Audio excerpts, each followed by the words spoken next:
আজকে বাঙ্গু প্রগতিশীলদের চেতনার দিকে একটা মহা অস্ত্র নিক্ষেপ করবো। এর ফলে বাঙ্গু প্রগতিশীলের মুখোশ চূড়ান্ত ভাবে খসে পড়বে আর তাদের পুচ্ছে আগুন জ্বলা যাবে। তাদের প্রগতিশীল প্রতারণা আর ভণ্ডামি ভরা বয়ানের চেতনা এই বিল্ডিং এর মতো ধইসা পড়বে। আগের 2 এপিসোডে আমরা 71 সাল নিয়ে আওয়ামী বাম বয়ানকে জয় বাংলা কইরা দিছি। প্রথম এপিসোডে আওয়ামী বাম বয়ানে পাকিস্তানে ভুয়া অর্থনৈতিক শোষণের ন্যারেটিভে জয় বাংলা করেছি। দ্বিতীয় এপিসোডে 25শে মার্চ 70-এর নির্বাচন এবং তার আগের পরের ঘটনাকে জয় বাংলা করে দিছি। আজকে আমরা আলোচনা করব বাঙ্গু চেতনার মূল সূতিকাগার ভাষা আন্দোলন নিয়ে এবং এর পিছনের আসল বাস্তবতা কি ছিল। আপনারাও বুঝবেন 7 জন্মের জাউরা আওয়ামী লীগ এবং বামেরা বাংলাদেশিদেরকে কি রকম উজবুক বানাইছে এই 50-55 বছর। এই এপিসোডের শেষ পর্যন্ত দেখলে আপনারা নিজেরাই তাজ্জব হইয়া যাবেন। তাদের প্রতারণার ভণ্ডামি দেখা আজকে আমরা 52 চেতনার বয়ানকে পুরাপুরি ধূলিসাৎ কইরা জয় বাংলা কইরা দেব। এর সাথে ভারত, আওয়ামী লীগ এবং বাম বয়ান আর তার চেতনার একচ্ছত্র আধিপত্য চিরতরে এই দেশ থেকে লোপ পাবে। চলেন আল্লাহর নামে শুরু করা যাক। প্রথমেই দেখব কি আছে সেই আওয়ামী বাম বয়ান। 1947 সালে পাকিস্তান রাষ্ট্রের আবির্ভাব হয়। তাকে মানে আওয়ামী বাম বাঙ্গু বয়ানে কয় আর কি। পাকিস্তান গঠন হওয়ার পরে পশ্চিম পাকিস্তানের শাসক গোষ্ঠী বিশেষ করে পাঞ্জাবিরা পূর্ব পাকিস্তানের বাঙালিদের উপরে তাদের ভাষা উর্দু জোর কইরা চাপাইয়া দিতে চাইছিল। পাকিস্তান আন্দোলনের প্রধান নেতা পাকিস্তানের প্রথম গভর্নর জেনারেল কায়েদে আজম মোহাম্মদ আলী জিন্নাহ ঢাকা দেশে নাকি কইছিল Urdu and only Urdu shall be the state language of Pakistan. আর এটা শুনা নাকি সবাই না না করে চিক্কুর মাইরে উঠেছিল। আর তার মধ্যে ছিল নাকি সোহরাওয়ার্দীর বডিগার্ড। জিন্নাহ এই বক্তৃতা দেয় 2 জায়গায়। 21শে মার্চ রমনা রেস করছে বিশাল জনসভায় এবং সেই বক্তব্য কোনো প্রতিবাদ হয় নাই, বরং উচ্ছ্বসিত হয়েছিল জনগণ। উনি কইছিলেন ইংরেজিত কইছিলেন। কি কইছিলেন নিজেরাই শুনেন। Leave no doubt that the state language of Pakistan is going to be Urdu and no other language.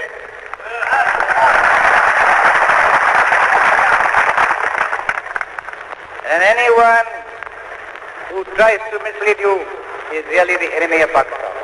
Without a state language, no nation can remain tied up solidly together and prosper. Look at the history. Every government has got to have some state language. Therefore, so far as the state language is concerned, Pakistan's state language shall be Urdu. ইংরেজিত কইছিলেন, এটা ঠিকই কইছিলেন বলে বাঙ্গু প্রগতিশীলদের ধরে নেওয়া উচিত ছিল, তাই না? বাংলা এটা ছিল এরকম। এই কথা আপনাদের খুব স্পষ্ট করে বলতে চাই, পাকিস্তানের রাষ্ট্রভাষা হবে উর্দু এবং অন্য কোনো ভাষা না। যে আপনাদের ভুল পথে চালানোর চেষ্টা করবে সে পাকিস্তানের শত্রু। কিন্তু আপনি এটা কোথাও দেখবেন না। 24শে মার্চ কার্জন হলে তিনি একই রকম কথা বলছিলেন। শোনা যায় এইখানে বাঙ্গু প্রগতিশীলরা না না কইরা উঠেছিল। এটা একটা সিনেমাটিক প্রচার আছে, কিন্তু কোনো অরিজিনাল ফুটেজ এখনো পর্যন্ত কেউ দেখে নাই। অবাক লাগে না আপনাদের? আসলে বক্তব্য দেওয়ার টাইমে না না করেছিল কিনা আমার সন্দেহ হয়, তাই সেটা দেখাতে পারতেছি না। তো সিনেমা থেকে দেখাই। হ্যাঁ, দেখেন। But the new nation of Pakistan will have one national language, Urdu. এখন বাঙ্গু প্রগতিশীলরা কি কয়, কেন উর্দুকে পাকিস্তানের রাষ্ট্রভাষা করতে চাইছিল? তারা বলে বাঙালিরা যেন চিরকাল পাঞ্জাবিদের অধীনে থাকে, এর ফলে নাকি তাদের শোষণ করতে সুবিধা হবে। পাকিস্তানের শোষণের বয়ান আগের ভিডিও জয় বাংলা করেছি না এটা। এছাড়া তারা কয় যে এটা হলো চাকরি শিক্ষা সব জায়গায় বাঙালিরা পিছায় পড়বে। সবচেয়ে ভয়াবহ ব্যাপার যেটা হবে সেটা হইতেছে বাঙালিরা নাকি নিজেদের মাতৃভাষা ভুলে যাবে। সে ভাষায় কথা বলতে পারবে না, মায়ের কোলে বসে ছড়া শুনতে পারবে না। আর এই বয়ান নিয়ে বাঙ্গু প্রগতিশীলরা অনেকগুলো গান লিখেছে। তার মধ্যে অন্যতম বিখ্যাত গান হইতেছে ওরা আমার মুখের ভাষা কাইরা নিতে চায়, তারা কথায় কথায় শিকল পরায় মোদের হাতে পায়। কি অদ্ভুত একটা গান। প্রত্যেক 21শে ফেব্রুয়ারিতে বিভিন্ন জায়গায় স্কুল কলেজে সাংস্কৃতিক প্রোগ্রামে গান বাজানো হয়। এই গান হইতেছে প্রগতিশীলদের কাছে অনেকটা সোহরাওয়ার্দীর বডিগার্ডের 7ই মার্চের ভাষণের মতো। এই গান না বাজাইলে তাদের চেতনা পরিপূর্ণ হয় না। এবার আসেন এই গান আমরা বিশ্লেষণ করি, একে একে চোখে আঙুল দিয়ে দেখাই দিই। পুরা বাঙ্গু বয়ানকে জয় বাংলা করবো আজকে ইনশাল্লাহ। সবার প্রথমে যে কথা উঠে আসে সেটা হইলো ওরা আমার মুখের ভাষা কাইরা নিতে চায়। এটা তো সম্পূর্ণ মিথ্যা বানাওয়াটমূলক একটা অপপ্রচার। এখানে ওরা বলতে পশ্চিমা শাসক গোষ্ঠী অথবা পাঞ্জাবিদেরকে বোঝানো হয়েছে, তাই না? প্রথম পয়েন্ট হইতেছে কায়েদ আজম জিন্নাহ যে ঘোষণা দিছিলেন সেটা হইতেছে পাকিস্তানের সংবিধানে অফিসিয়াল ভাষা বা স্টেট ল্যাঙ্গুয়েজ কি হবে, রাষ্ট্রভাষা কি হবে, রাষ্ট্রভাষা কি হবে। কারো মাতৃভাষা নিয়ে সেই ভাষণে কোনো আলোচনা হয় নাই, তাই না? মাতৃভাষার অফিসিয়াল ল্যাঙ্গুয়েজ দুইটা ভিন্ন জিনিস। জিন্নাহ এবং পাকিস্তানের আবির্ভাবে মুখ্য ভূমিকা পালনকারী দল মুসলিম লীগ উর্দুকে পাকিস্তানের অফিসিয়াল ল্যাঙ্গুয়েজ, স্টেট ল্যাঙ্গুয়েজ আর আন্তঃপ্রদেশ যোগাযোগকারী ভাষা যেটাকে ইংরেজিতে লিঙ্গুয়া ফ্রাঙ্কা বলে সেটা করার সিদ্ধান্ত নিয়েছিল। এবং এই সিদ্ধান্ত যখন না হয়েছিল তখন মুসলিম লীগ করে শেখ মুজিব নিজেও। কেন উর্দুকে লিঙ্গুয়া ফ্রাঙ্কা আর অফিসিয়াল ল্যাঙ্গুয়েজ করার সিদ্ধান্ত নেয় সে আলাপে পরে আসতেছি, তবে আগে দেখি অফিসিয়াল বা স্টেট ল্যাঙ্গুয়েজ কি। অফিসিয়াল ল্যাঙ্গুয়েজ হলো একটা রাষ্ট্রের সরকারি দপ্তরে, আদালতে যে নথিপত্র, কাগজ, রাষ্ট্রীয় আর্কাইভ, চিঠি লেখা আর সংরক্ষণ করা হয় সেইটাকে রাষ্ট্রের অফিসিয়াল বা স্টেট ল্যাঙ্গুয়েজ বলে। আর লিঙ্গুয়া ফ্রাঙ্কা কাকে বলে? লিঙ্গুয়া ফ্রাঙ্কা হইতেছে দেশের বিভিন্ন ভাষাভাষী মানুষের মধ্যে যোগাযোগের কমন মাধ্যম বা মিডিয়াম। একটা দেশে বিভিন্ন ভাষার মানুষ বাস করতে পারে, যেমন ধরেন সোভিয়েত ইউনিয়ন, বহু জাতি বাস করত, Russian, Ukrainian, Georgian, Armenian, Kazakh, Tajik, Bashkir, Turkmen, Latvian, এরকম 15টা ভাষা গোষ্ঠী ছিল, বড় বড় ভাষা গোষ্ঠী। এর প্রত্যেকটা এখন আলাদা আলাদা দেশ হয়ে গেছে এবং আরো শত শত ক্ষুদ্র ভাষা গোষ্ঠীর মানুষ ছিল সোভিয়েত ইউনিয়নে। তো এদের মধ্যে লিঙ্গুয়া ফ্রাঙ্কা ছিল রাশিয়ান, আর সোভিয়েত ইউনিয়নের অফিসিয়াল ভাষাও ছিল রাশিয়ান। তো বাঙ্গ প্রগতিশীলদের ভারত মাতা তো এক গাদা জাতিগোষ্ঠী আছে না, তো ভারত মাতার ব্যাপারে আসতেছি। কারণ আসল কথা হইতেছে অফিসিয়াল ল্যাঙ্গুয়েজের সাথে নিজের মাতৃভাষা, একটা এলাকার কথ্য ভাষা বিলুপ্ত হয়ে যাওয়ার কোনো সম্পর্কই নাই, থাকতে পারে না। এটা খুব অদ্ভুত এবং স্থূল একটা দাবি, নিতান্তই হাস্যকর। কিরকম হাস্যকর দেখবেন, আমাকে বাংলাদেশের উদাহরণ দিয়ে শুরু করি।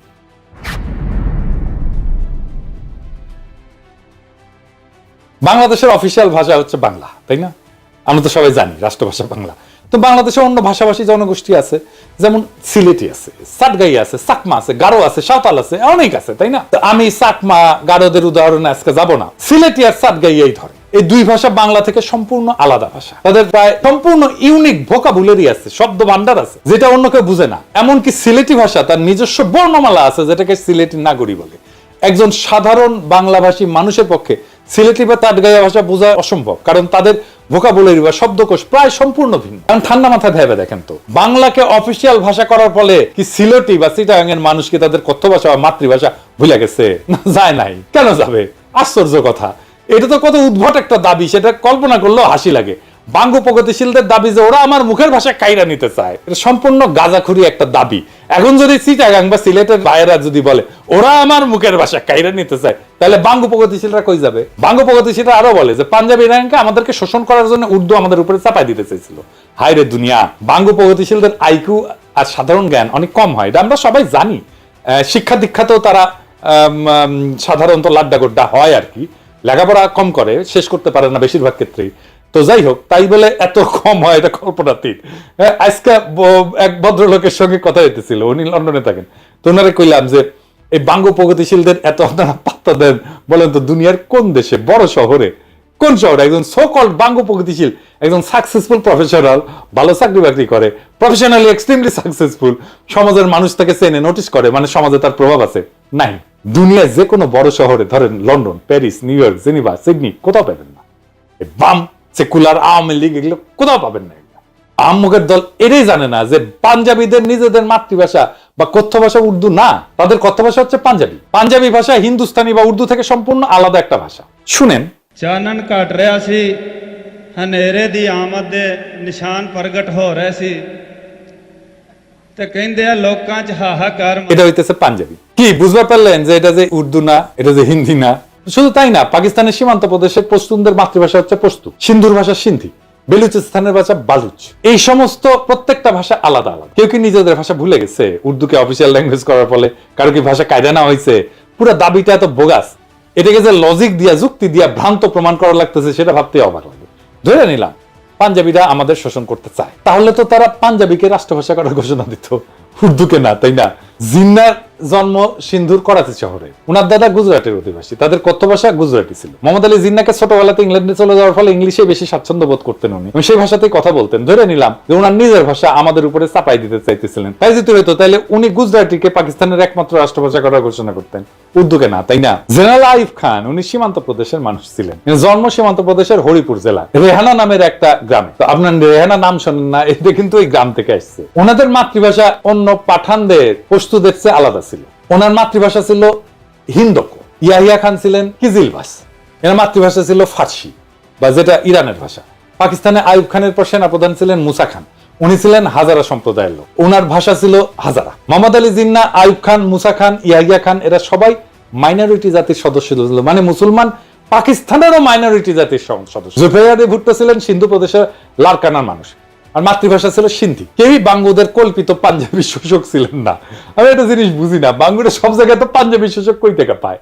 আরে সামারগিরি করে ভুয়া বয়ান বানাবু জাইনা শুনে গোজা মিল দিয়া বানা, এর গোজা দেয় কিন্তু মিলে না। এরপর আবার বালসুনের মতো লেজে গোবরে একখান বয়ান বানায়, জাতিকে সেটা গিলায় আজীবন তাদের অন্ধ করে রাখার স্বপ্ন দেখি। 47 থেকে 71 পর্যন্ত পাকিস্তানে যতগুলা প্রধান বিচারপতি ছিল, একজনের মাতৃভাষা উর্দু ছিল না। সব 5 জন ছিল মোট, এর মধ্যে 2 জন ছিল বাঙালি।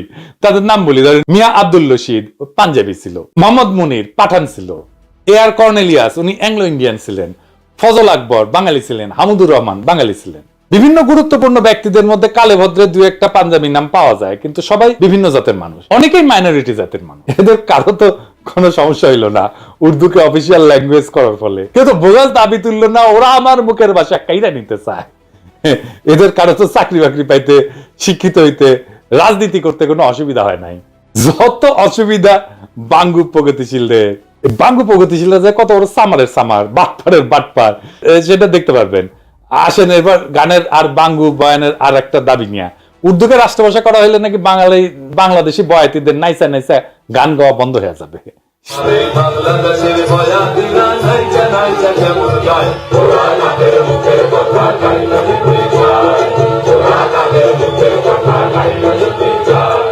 শুধু তাই না, সোহরাওয়ার্দীর বডিগার্ড তার বইতে কি লিখেছে, হ্যাঁ, গায়ক আব্বাসউদ্দিন তারে কি কয় দেখেন।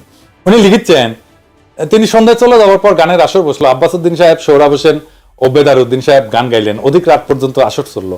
আব্বাসউদ্দিন সাহেব এবং আমরা রাতে রফিক সাহেবের বাড়িতে রইলাম। রফিক সাহেবের ভাইরাও সকলে ভালো গায়ক, হাসনাত বরকত ভালো গানই গাইতো।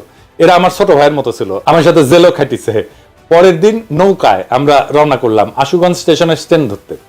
পথে গান চললো, নদীতে বসে আব্বাসউদ্দিন সাহেবের ভাটিয়ালি গান। তাদের নিজের গলা না শুনলে জীবনের একটা দিক অপূর্ণ থেকে যেত।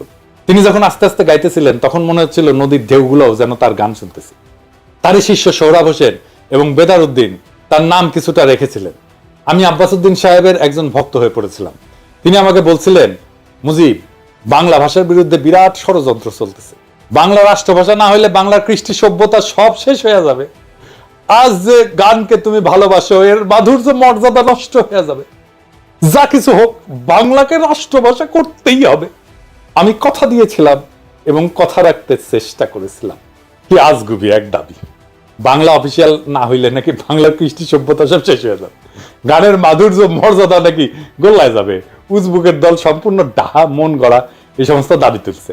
47-এর আগ পর্যন্ত ইংরেজ আমলে আমাদের অফিসিয়াল ভাষা কি ছিল? হ্যাঁ, কি ছিল? ইংরেজি। তো হ্যাঁ, ইংরেজি, আবার কইতেছি ইংরেজি। তখন কি ইংরেজি আমলে বাংলার বয়াতিরা নাইসা নাইসা গান গাওয়া ভুলে গেছিল? 200 বছরের বেশি তো শাসন করেছিল, তাই না? তো এই 200 বছরে কি গান গাওয়া ভুলে গেছিল? ইংরেজ আমলে বয়াতিরা নাইসা নাইসা গান করে নাই? তখন কি আব্বাসউদ্দিনের বয়ান মতে বাংলার কৃষ্টি সভ্যতা সব শেষ হয়ে গেছিল? তখন কি বাংলা গানের মাধুর্য মর্যাদা গোল্লায় গেছিল? বাংলা সাহিত্য সবচেয়ে বেশি প্রসার লাভ করেছিল কখন? ইংরেজ আমলে। বাংলা ভাষার সৃষ্টি হয়েছে ইংরেজ আমলে। আধুনিক বাংলা ভাষা যেটা আমরা বলি, বিশেষ করে বাংলা গদ্য সাহিত্যের সৃষ্টি হয়েছে ইংরেজ আমলে। পদ্য সাহিত্যের যা প্রসার ঘটছে তার সিংহভাগ ইংরেজ আমলে। বিভিন্ন বাংলা পত্র পত্রিকা, মাসিক সাহিত্য পত্রিকা সব ইংরেজ আমলে শুরু হয়েছিল। 1800 সালে কলকাতাতে ইংরেজদের ফোর্ট উইলিয়াম কলেজ প্রতিষ্ঠার পরে বাংলা সাহিত্য সৃষ্টি এবং প্রসার লাভ করা শুরু করে। বাংলা সাহিত্য এবং কালচার যারা সৃষ্টি এবং ডিফাইন করছে, রাজা রামমোহন রায়, ঈশ্বরচন্দ্র বিদ্যাসাগর, মাইকেল মধুসূদন দত্ত, বঙ্কিম, শরৎ, রবীন্দ্রনাথ, নবীন চন্দ্র সেন, সব কয়টা ইংরেজ আমলের মানুষ। ইংরেজ আমলে ইংরেজি অফিসিয়াল ভাষা নিয়ে তাদের তো বাংলা সাহিত্য চর্চার বিকাশে কোনো বাধা সৃষ্টি হয় নাই। আর 47 সালে পাকিস্তান তৈরির পর আব্বাসউদ্দিন, আব্দুল লতিফ এগো চেতনার চোদন জায়গায় উঠলো। 47-এর আগে আব্বাসউদ্দিন লতিফেরা গান করে নাই, ওদের কাছে গানের মাধুর্য তখন গোল্লায় যায় নাই। পাকিস্তান উর্দুকে অফিসিয়াল ভাষা করতে গেল চেতনা জায়গায় উঠলো। উর্দুর ইতিহাস নিয়ে একটু পরে আসতেছি। এদের দাবি যে কত শয়তানি আর ষড়যন্ত্র ভরা সেটা আস্তে আস্তে টের পাবেন। মুঘল আমলে মুঘলদের রাজ দরবার এবং সুবা এবং প্রদেশগুলোতে অফিসিয়াল ভাষা ছিল ফার্সি। মুঘলদের যাবতীয় ডকুমেন্ট, পরোয়ানা, ইতিহাস সবকিছুই ফার্সিতে রচিত হইত। সিরাজউদ্দৌলা, আলীবর্দী, মুর্শিদ কুলি খান এদের আমলে যাবতীয় হুকুম, পরোয়ানা ফার্সি শিকাস্তা স্টাইলে লেখা হইতো। এই যে দেখেন, এটা শিকাস্তা ক্যালিগ্রাফি স্ক্রিপ্টের একটা উদাহরণ। পলাশির যুদ্ধের পর ইংরেজরা প্রথম 80 বছর মানে 1757 থেকে শুরু করে 1837 সাল পর্যন্ত মুঘলদের ফার্সিকে অফিসিয়াল ভাষা হিসেবে বহাল রাখে। সেই সময় তাদের যাবতীয় অফিসিয়াল ডকুমেন্ট, খাজনার হিসাব ইত্যাদি ফার্সিতেই লেখা হইতো। ইংরেজ সাহেবদের বিভিন্ন চিঠি, আদেশ, পরোয়ানা ইত্যাদি তাদের দেশীয় সেক্রেটারিরা ফার্সিতে লিখে কম্পোজ করে দিত। এই সেক্রেটারিদেরকে বলা হইতো মুন্সি। মুন্সি, হ্যাঁ, প্রচুর হিন্দু ইংরেজি এবং ফার্সি ভাষা শিখে এই মুন্সির কাজ করত। তাদের টাইটেল ছিল মুন্সি। আমাদের গৌতম দাস দাদা আছেন না, আপনারা পছন্দ করেন খুব, আসল নাম হইতেছে গৌতম দাস মুন্সি। উনার ছোট ভাই বিশ্বজিৎ দাস মুন্সি, উনি লেখেন মুন্সি বিশ্বজিৎ। এবার বুঝেছেন তো? 1837 সালে লর্ড অকল্যান্ড ব্রিটিশ ইন্ডিয়ার অফিসিয়াল ল্যাঙ্গুয়েজ ফার্সি থেকে ইংরেজি আর উর্দুতে বদল করে। জিয়া, দুইটা অফিসিয়াল ল্যাঙ্গুয়েজ ছিল, ইংরেজি আর উর্দু। ইংরেজ আমলে 1837 সাল থেকে ব্রিটিশ ভারতে ইংরেজির পাশাপাশি উর্দু ছিল অফিসিয়াল ভাষা। 47 সাল পর্যন্ত এই সিস্টেম বহাল থাকে। ইংরেজ অফিসাররা ব্রিটিশ ইন্ডিয়ান আর্মিতে তাদের নেটিভ সোলজারদের সাথে কি ভাষায় কথা বলতো শুনবেন? উর্দুতে। মহারানী ভিক্টোরিয়া তার হিন্দুস্তানি ব্যক্তিগত খাদেম মুন্সি আব্দুল করিমের কাছ থেকে উর্দু ভাষা শিখছিলেন। শুধু তাই না, মহারানী ভিক্টোরিয়া তার নিজের ডায়েরি ইংরেজির পাশাপাশি উর্দুতেও লিখতেন। ওনার ডায়েরির 13 ভলিউম উনি উর্দুতে লিখছেন নিজের হাতে। এটা নিয়ে একটা সিনেমা হয়েছে হলিউডে, মহারানী ভিক্টোরিয়া তার হিন্দুস্তানি খাদেম মুন্সি আব্দুল করিমকে নিয়ে। সিনেমার নাম হইতেছে ভিক্টোরিয়া অ্যান্ড আব্দুল। 2017 সালে এটা মুক্তি পেয়েছে। তো মহারানী ভিক্টোরিয়ার চরিত্রে অভিনয় করছেন জুডি ভেন্স, আর আলী ফজল অভিনয় করছে আব্দুল করিম চরিত্রে। কাজেই ইংরেজ আমলে 47 পর্যন্ত রবীন্দ্রনাথ, শরৎ, বঙ্কিম, ঈশ্বরচন্দ্র এরা সাহিত্য চর্চা করতে পারবে, কাব্য রচনা করতে পারবে, মাসিক পত্রিকা ব্যয় করতে পারবে, বাংলাদেশের বয়াতিরা নাইচা নাইচা গান গাইতে পারবে, তাতে কোনো অসঙ্গতি নাই। কিন্তু 47 সালে পাকিস্তান হওয়ার পর পাকিস্তানের অফিসিয়াল ভাষা উর্দু করতে গেলে বাঙ্গ প্রগতিশীলদের পাছায় আগুন ধরে গেল। এবার গানের অন্য অংশে আসি।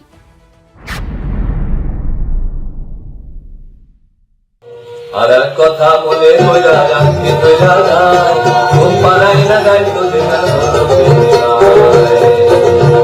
ও মায় সোনা মানিক জাদু বলে চুমা দিয়া নয়ত বলে সোনা মানিক জাদু বলে চুমা দিয়া নয়ত বলে আরো জাদুর কইরা কইতো মরে আর জানা মার বুকে যায় ওরা মায়ের মুখে কথা কাইতে যায় ওরা মায়ের মুখে কথা কাইতে। আচ্ছা বলেন, অফিসিয়াল ভাষার সাথে দুঃখিনী মায়ের তার সন্তানকে সোনা মানিক জাদু বলে চুমা দিয়া লইত কোলে আয়সান আমার বুকে, আয়ের সম্পর্ক কি? ইংরেজ আমলে কি কোনো বাঙালি রমণী তার সন্তানকে বাংলা ভাষায় সোনা মানিক জাদু বলে চুমা দিয়া কোলে নেয় নাই? কি আশ্চর্য একটা দাবি। বাঙ্গ প্রগতিশীলরা আবার এর মধ্যে দুঃখিনী মায়ের ঢুকেছে। কত বড় বাটপারেরা। পাকিস্তান প্রতিষ্ঠা হওয়ার পরে জিন্নাহ এবং তার পরবর্তী গভর্নর জেনারেল আর প্রধানমন্ত্রী খাজা নাজিবুদ্দিন তাদের ভাষণে সুস্পষ্ট করে বলছিলেন যে পাকিস্তানের কোন প্রদেশের প্রাদেশিক অফিসিয়াল ভাষা কোনটা হবে সেটা প্রদেশের আইনসভা ঠিক করবে, কিন্তু অল পাকিস্তান লিঙ্গুয়া ফ্রাঙ্কা হবে উর্দু। আগেই বলছি, পাকিস্তানে বহু ভাষার মানুষ বাস করত, পাঞ্জাবি, বাঙালি, পাঠান, বালুচ, হাজরা, সিন্ধি, কিজিলবাস। এদের সবার আন্তঃযোগাযোগ বা ইন্টার কমিউনিকেশনের জন্য উর্দু ছিল সবচেয়ে মোক্ষম ভাষা, কারণ এরা সবাই উর্দু জানতো। মানে ধরেন হাজরা সম্প্রদায়ের মানুষ বাংলা জানে না তো, বেলুচরা বাংলা জানে না তো, তাহলে রাষ্ট্রভাষা যদি বাংলা করে তাহলে কেমনে হবে বলেন তো? উর্দু শব্দটা আসছে তুর্কি ভাষা থেকে। মূল তুর্কি শব্দটা ছিল অর্দু, যার অর্থ হচ্ছে সেনাবাহিনী বা সামরিক শিবির বা ক্যাম্প। এই অর্দু শব্দটা পরবর্তীতে ফার্সি, তারপরে উর্দুতে এসে দাঁড়ায় জাবানি উর্দু, অর্থাৎ সেনাবাহিনীর ভাষা। এই উর্দু থেকেই উর্দি মানে সেনাবাহিনীর পোশাক শব্দটা আসছে। কেন উর্দু? এর জন্য অল্প একটু ইতিহাস বলি, শোনেন, ভালো লাগবে আপনাদের। আরবরা যখন নবীজির ওফাতের পর বিভিন্ন সাম্রাজ্য যেমন রোমান, পারস্যদের পরাজিত করে নিজেদের সাম্রাজ্য বানায়, সেটা সর্বপ্রথম উমাইয়া আমলে ভারতবর্ষ পর্যন্ত পৌঁছায়। মোহাম্মদ বিন কাসেমের নেতৃত্বে মুসলমানরা 711 সালে মাকরান, বেলুচিস্তান আর সিন্ধু প্রদেশ জয় করে। মোহাম্মদ বিন কাসিম সিন্ধু থেকে নদী ধইরা উত্তর দিকে বর্তমান পাঞ্জাবের মুলতান পর্যন্ত জয় করছিলেন। এইখানে আরবদের বিজয় থেমে থাকে প্রায় 300 বছর।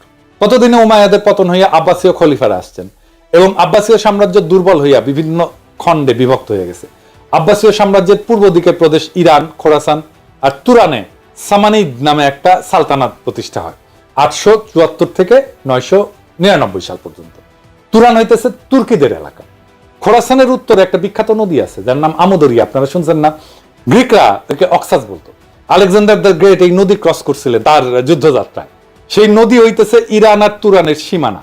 সেই নদীর উত্তরে তুরানি বা তুর্কিরা থাকতো। তুরানি তুর্কি ট্রাইব গুলা অশ্বারোহী বা নমাডিক ছিল। সামানিদ সুলতানেরা ইরানি ছিল এবং তারা ফার্সি ভাষায় ব্যাপক পৃষ্ঠপোষকতা করত। আধুনিক ফার্সি সাহিত্য সামানিদ আমল থেকে শুরু হয়েছে।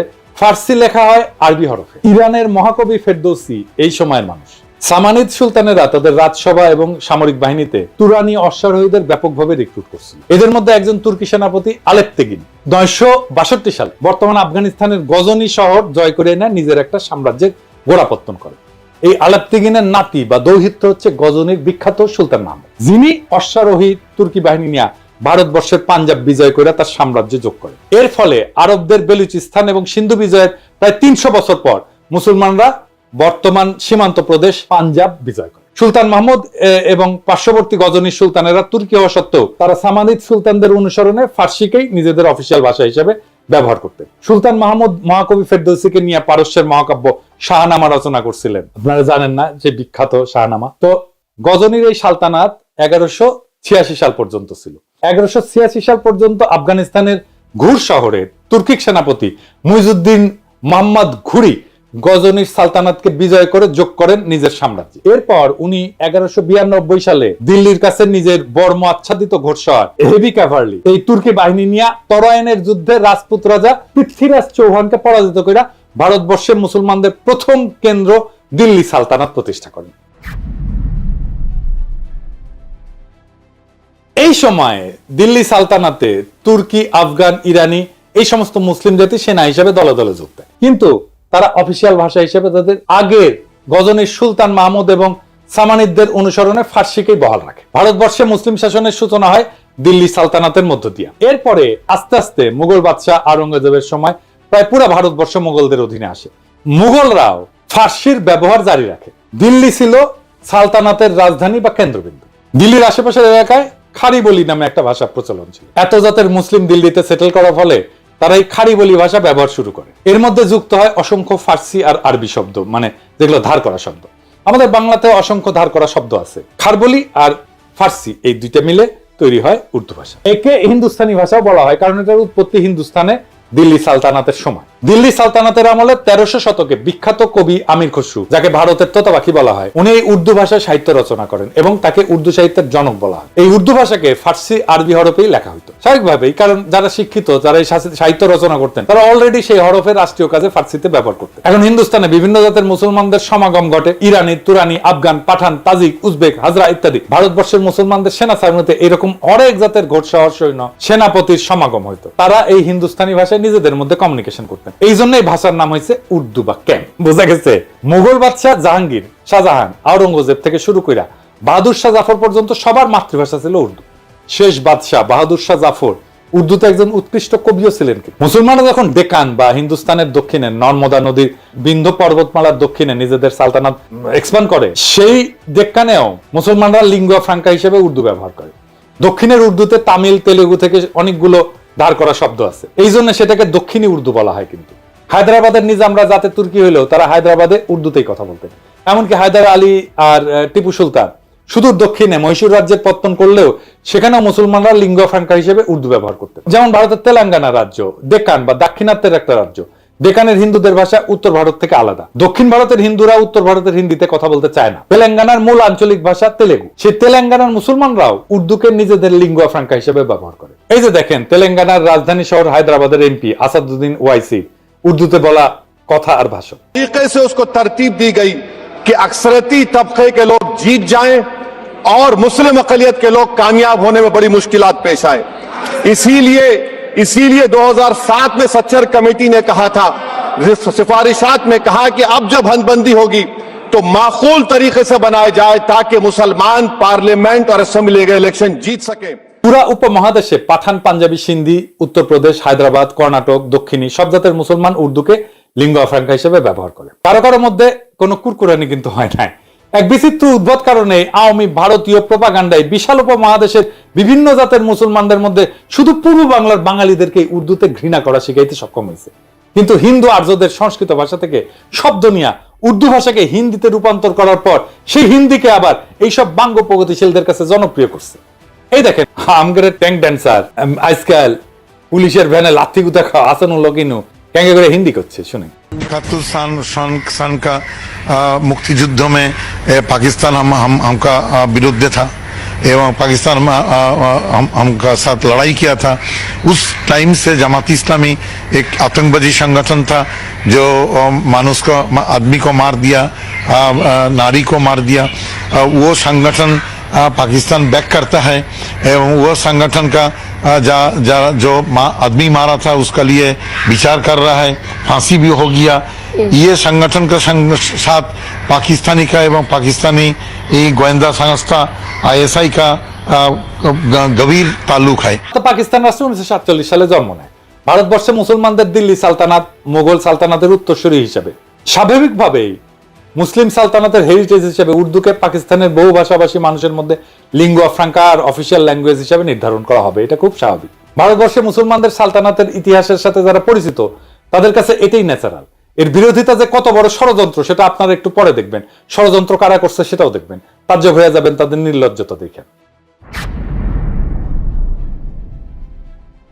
আধুনিক হিন্দি ভাষার আবির্ভাব ঘটে 19 শতকের শেষে এবং 20 শতকে। অনেক হিন্দু উর্দু ভাষার কিছু ফার্সি, আরবি ভোকাবুলারি আর ফার্সি হরফে নারাজ হয়। তারা এজিটেশন শুরু করে, উর্দু বা হিন্দুস্তানি ভাষাকে দেবনাগরী হরফে লেখার জন্য ভোকাবুলারিতে আরবি, ফার্সির বদলে সংস্কৃত থেকে ধার করা শব্দ নিয়ে রিপ্লেস করা শুরু করে। এই ভাষার নাম দেওয়া হয় হিন্দি। এর ফলে আধুনিক হিন্দি ভাষার আবির্ভাব ঘটে।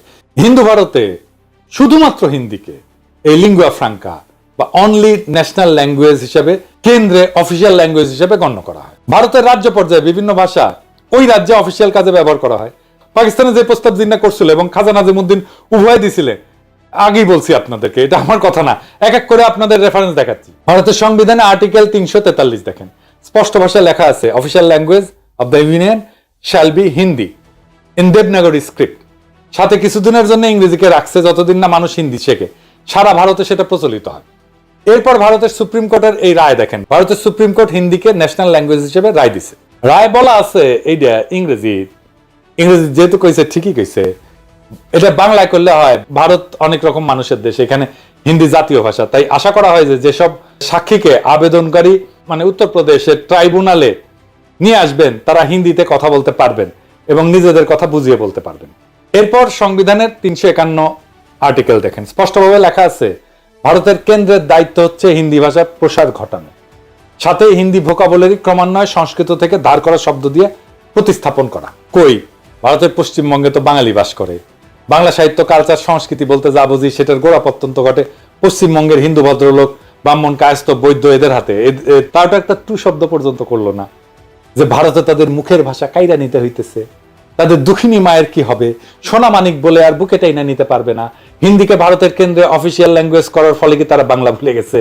এখনই কি আপনারা বুঝতেছেন না পূর্ব বাংলার কৃষিজীবী মুসলমানদের বলদ আর উজবুক পায়া কত বড় খেলা খেলছে ভারতীয় চর আর তাদের দোসরেরা? এবার দেখেন আরো খেলা আপনাদের কিভাবে বলদা পায়া খেলছে, একটু দেখায়। বাঙ্গু প্রগতিশীলরা রবীন্দ্রনাথ কইতে কইতে অজ্ঞান হয়ে ক্যাট হয়ে পড়ে যায়। এই যে কয়েকদিন আগে সঞ্জিতা খাতুন মারা গেল, তার লাশের পাশে রবীন্দ্রসঙ্গীত গাইলো, ভিডিও দেখেন।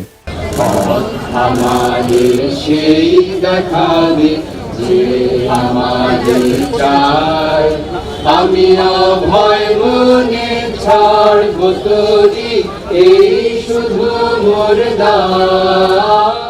এখন আপনাকে আমি এই রবীন্দ্রনাথের একটা চিঠি পড়ে শোনাইতেছি, তাহলে বুঝবেন এই বাঙ্গু প্রগতিশীলদের ভারত মাতা, আওয়ামী লীগ আর বামেলামিরা কিরকম বলদ বানাইছে। The Mahatma and the poet এই নামে একটা বই আছে, যেখানে রবীন্দ্রনাথ এবং গান্ধীর মধ্যে লেখা চিঠিপত্র সংকলন করা হয়েছে। এটা সংকলক সব্যসাচী ভট্টাচার্য আর এক ভট্টাচার্য। 21 জানুয়ারি 1918 বিহারের মতিহারি থেকে গান্ধী রবীন্দ্রনাথকে একটা চিঠি লেখে।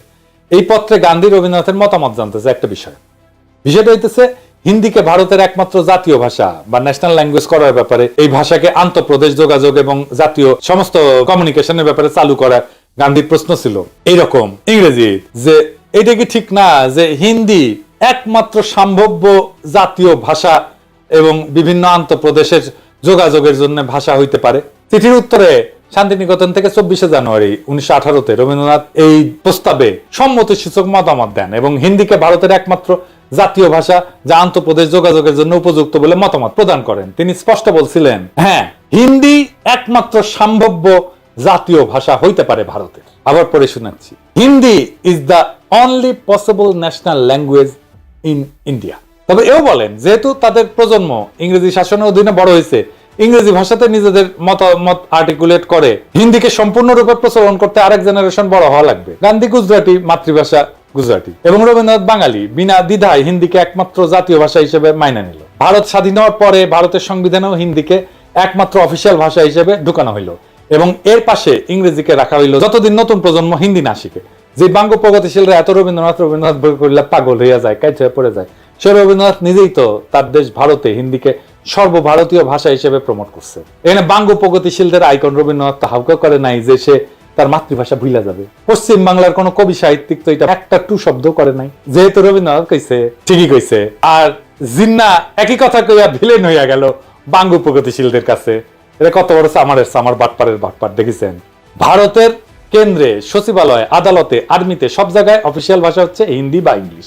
সব ফাইলপত্র, যোগাযোগ, চিঠি আদান প্রদান হিন্দি অথবা ইংলিশে করা লাগে। ভারতের পার্লামেন্টে কথা বলতে গেলে হিন্দি বা ইংলিশ ব্যবহার করতে হয়। পার্লামেন্টের মেম্বার, রাজনীতিবিদ যদি বকলম বা মূর্খ হয় তাহলে স্পিকারের বিশেষ অনুমতি নিয়ে অন্য ভাষায় বক্তৃতা দিতে পারে, যদিও সেই বক্তব্য কেউ শুনে না। এই যে দেখেন, পশ্চিমবঙ্গের লোকসভার একজন সদস্য অভিষেক ব্যানার্জি, ডায়মন্ড হারবার 24 পরগনা আসনের এমপি, লোকসভায় হিন্দিতে কথা হচ্ছে। দেখেন, खबर रखिए और कुर्सी का पीटी बांध लीजिए, मौसम बिगड़ने वाला है। आप डायरेक्शन देंगी ये मुझे? पश्चिम बंगाल के चीफ मिनिस्टर ममता बनर्जी सदन के सदस्य है, नहीं है? तो उन्होंने क्यों टिप्पणी किया? বাঙ্গু প্রগতিশীলরা তো ভারত মাতা শুইয়া কায়েত, এরা কিন্তু ভারত মাতার বিরুদ্ধে একটা টু শব্দ করবে না। আপনাদের কি আসলে বিশ্বাস হয় যেই সব 7 জন্মের জাউরাজ, আওয়ামী লীগ, সিপিবি, বামপন্থী বুদ্ধিজীবী সাহিত্যিক যেমন শাহরিয়ার কবির, কমিউনিস্ট মুনির চৌধুরী, যারা ভাষা আন্দোলন নিয়ে লাফাইছে, তারা কি এইটার জবাব দিতে পারবে যে যদি 47-এর দেশভাগ না হইয়া আমরা যদি অখণ্ড ভারতের অংশ হইতাম তাহলে কেন্দ্রে অফিসিয়াল ভাষা কি হইতো? হিন্দি হইতো তো, তাই না? তো তারা কি হিন্দি ব্যবহারের বিরুদ্ধে একটা টু শব্দ করতো? তারা তো তাদের গুরুদেব রবীন্দ্রনাথের আদেশ দেখে কাইট হয়ে পড়ে যেত। আসলে ওদের সবসময় উদ্দেশ্য ছিল ভারত মাতার এজেন্ডা বাস্তবায়ন করা। আমাদের আগের 2টা এপিসোডে দেখাইছি, এই এপিসোডের মাধ্যমে সেটা আবার স্বতঃসিদ্ধভাবে প্রমাণ করলাম আপনাদের সামনে আরেকবার। এরা সব সময় এই ভূখণ্ডের মুসলমানদেরকে দুর্বল করে রাখতে চাইছে, এখনো সেটার জন্য আপ্রাণ চেষ্টা করে যাচ্ছে। সেই জন্য প্রথম থেকে ষড়যন্ত্র করে তাদের দেশীয় লেসপেন্সারদের মাধ্যমে এই সমস্ত ভুয়া বয়ান তৈরি করে বিলি করেছে। পাকিস্তান তৈরি হওয়ার পর থেকে এদের উদ্দেশ্য ছিল উপমহাদেশের মুসলমানদের মধ্যে যাতে বন্ধন না থাকে, একতা না থাকে, মুসলমানরা যাতে কোনোভাবে এক দেশে বসবাস না করে। মুসলমানরা যদি একতাবদ্ধ শক্তিশালী থাকে তাহলে তো ভারত মাতার বিশাল বিপদ সামনে, তারা তাদের অখণ্ড ভারত পুনরুদ্ধারের স্বপ্ন বাস্তবায়ন করতে পারবে না। এই জন্যই ভারত নিজে হিন্দিকে নিজের অফিসিয়াল ল্যাঙ্গুয়েজ বানায় পূর্ব বাংলার মুসলমানদেরকে উজবুক বানাইছে তাদের দেশীয় দোসরের মাধ্যমে। এখনো খেয়াল করলে দেখবেন ইউটিউবে বা ফেসবুকে পশ্চিমবঙ্গের বাঙালিরা এসে এই ব্যাপারে উস্কানি দেয়। যখন কোনো উর্দু গানে বা পাকিস্তানের কোনো কিছুতে বাংলাদেশি কেউ লাভ দেয়, লাইক দেয় বা কোনো একটা কমেন্ট করে, এইসব পশ্চিমবঙ্গের বাটপাট সামাররা এসে কয় তোদের ভাষা উর্দু নাকি? কত বড় সামারেরা!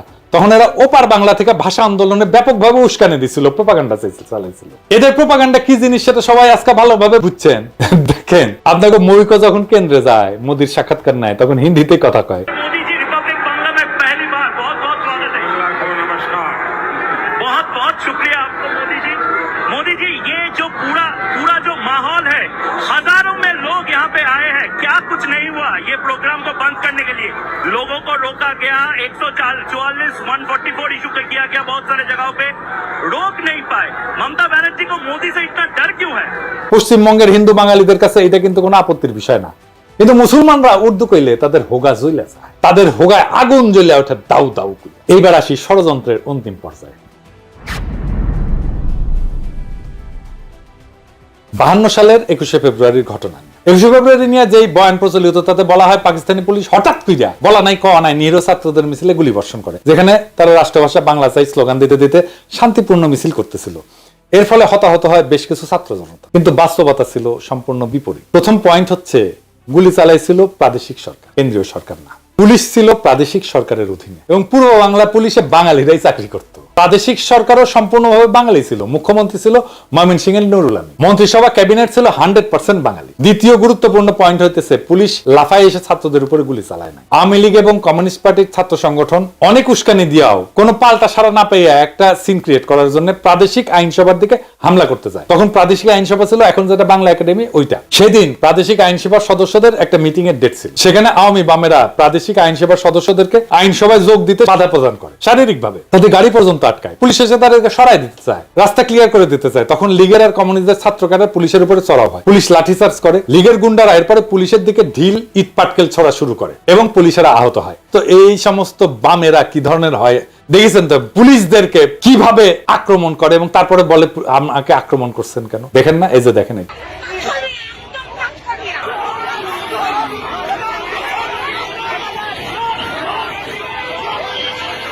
তখনকার পুলিশ তো আজকালকার মতো বডি আর্মার, হেলমেট টেলমেট এগুলো ছিল না। পুলিশ খালি হাফ প্যান্ট পরতো, শার্ট আর একটা ক্যাপ পরে থাকে। এই অবস্থায় যদি ইট পুলিশের কপালে লাগে তাই তো মারাত্মক ব্যাপার। এই অবস্থায় পুলিশ পরিস্থিতি নিয়ন্ত্রণে প্রথমে টিয়ার গ্যাস ছোড়ে, এরপর পরিস্থিতি আরো অবনতি ঘটে, লীগ আর বামেরা আরো চড়াও হয়। এইভাবে পরিস্থিতি অবনতি ঘটতে থাকলে পুলিশ সর্বশেষে গুলি চালায়। এই গোলাগুলিতে 4 থেকে 5 জনের মতো নিহত হয়। এই ঘটনার আসল বিবরণ প্রখ্যাত সাহিত্যিক, সাংবাদিক, সেই সময়ে সবচেয়ে বড় পত্রিকা দৈনিক আজাদের সম্পাদক আবুল কালাম শামসুদ্দিনের আত্মজীবনী অতীত দিনের স্মৃতিতে আছে। এই ঘটনাকে বিকৃত করে লীগ আর বামেরা কি অপপ্রচার চালাইছে সেটা আপনারা এখন কল্পনা করেন। আমি আবুল কালাম শামসুদ্দিনের বই থেকে একটু পড়ে শুনি। অবস্থা চরমে উঠলো 1952 সালের 21 ফেব্রুয়ারি মোতাবেক 1357 সালের 8ই ফাল্গুন তারিখে। সেদিন ঢাকার স্কুল কলেজগুলিতে হরতাল ঘোষণা করা হয়েছিল এবং এক বিরাট ছাত্র মিছিল আইন পরিষদ ভবনের সম্মুখে যাওয়ার চেষ্টা করেছিল 144 ধারার নিষেধাজ্ঞা অমান্য করে। শোনা যায় পরিষদের অধিবেশনে যোগদানের উদ্দেশ্যে গমনকারী কয়েকজন মোটরাহি পরিষদ সদস্যকে নাকি ছাত্র মিছিলের তরফ থেকে পথে আটকাবার চেষ্টা করা হয়েছিল। এতেই গোলমাল পেকে ওঠে। পুলিশ বাধা দিতে চেষ্টা করে, ছাত্র মিছিলের উপরে পুলিশ নাকি লাঠিচার্জ করে এবং কিছু সংখ্যক বিক্ষোভকারীকে গ্রেপ্তারও করা হয়। ফলে উত্তেজনা আরো বৃদ্ধি পায় এবং জনতার পক্ষ থেকে নাকি পুলিশের উদ্দেশ্যে ঢিল ইত্যাদি ছোড়া হয়। ক্রমে অবস্থা একরূপ আয়ত্তের বাইরে চলে যায়। পুলিশ প্রথমে কাঁদনে গ্যাস এবং পরে বেপরোয়া গুলি বর্ষণ শুরু করে। ফলে জনতার বেশ কিছু সংখ্যক লোক হতাহত হয়। হতাহতের সংখ্যা কি ছিল এবং তাদের মধ্যে ছাত্রই বা কতজন ছিল সে সম্পর্কে নানা ধরনের কথা শোনা গিয়েছিল। সঠিক হিসাব যে কারণেই হোক পাওয়া যায় নাই, পাওয়ার উপায় ছিল না। এই পুরো এপিসোড শোনার পরে এখন আপনারা ঠিক করেন, আপনারা কি ভারতীয় আধিপত্যবাদ নামের বৃক্ষের প্রথম শিকড় ছিল শহীদ মিনার, এটা বুঝতে পারছেন? আওয়ামী লীগের তৈরি করা হুজুগে আবেগ বাদ দিলে শহীদ মিনার এবং এই সংক্রান্ত পুরো ন্যারেটিভ হচ্ছে ভারতীয় চক্রান্তের কাছে আমাদের পরাজয়ের সর্বপ্রথম ঘটনা। এটাকে সেলিব্রেট করা আর পলাশীর যুদ্ধের টাইপের বিজয়কে সেলিব্রেট করা একই কথা। প্রিয় দর্শক, এতক্ষণ যা শুনলেন তা শুধু ইতিহাস না, এটা একটা চেতনার ময়ূরপুচ্ছ ছিঁড়ে ফেলার রক্তাক্ত ঘোষণাপত্র। বহুদিন ধরে আমরা ভাবছি 21 ফেব্রুয়ারি মানেই ভাষার জন্য আত্মাহুতি, কিন্তু কে লিখছিল সেই নাটকের চিত্রনাট্য, কে বসে বসে বানাইছিল সেই ট্র্যাজেডির আবহ? এটা কি মাতৃভাষার বিজয় ছিল না এটা ছিল একটা সুচারু প্রতারণা? ভারতের প্রথম পেরেক ঠোকা আমাদের ভূখণ্ডের আত্মপরিচয়, আমাদের ঐতিহ্যে, আমাদের আত্মমর্যাদায়। ভাষার নামে চলা ষড়যন্ত্রের নোংরা স্ক্রিপ্ট আমরা আজকে ছিঁড়ে ছিঁড়ে ফেলে দিচ্ছি। আমরা সেই প্রজন্ম যারা আর হুজুগে শহীদ মিনারে খালি পায়ে শুধু গানই করতে যাব না, আমরা প্রশ্ন করব। আমরা সেই প্রজন্ম যারা জানে রাষ্ট্রভাষা আর মাতৃভাষার পার্থক্য কোথায়। আমরা সেই প্রজন্ম যারা ইতিহাসের ভাঙা পাথর গুড়ায় নতুন সত্যের মিনার গড়তে চায়। আজকে আমরা ঘোষণা করতেছি, চেতনার নামে চালানো ভারতীয় আধিপত্যের অপপ্রচার আর চলবে না। এই ইতিহাস যারা জানে না তারা আবেগে ভাসে, আর যারা জানে তারা বিদ্রোহে দাঁড়ায়। এটাই শেষ কথা। আজ চেতনার বেদীতে শ্রদ্ধা নয়, আত্ম অনুসন্ধান চাই। ইনকিলাব জিন্দাবাদ।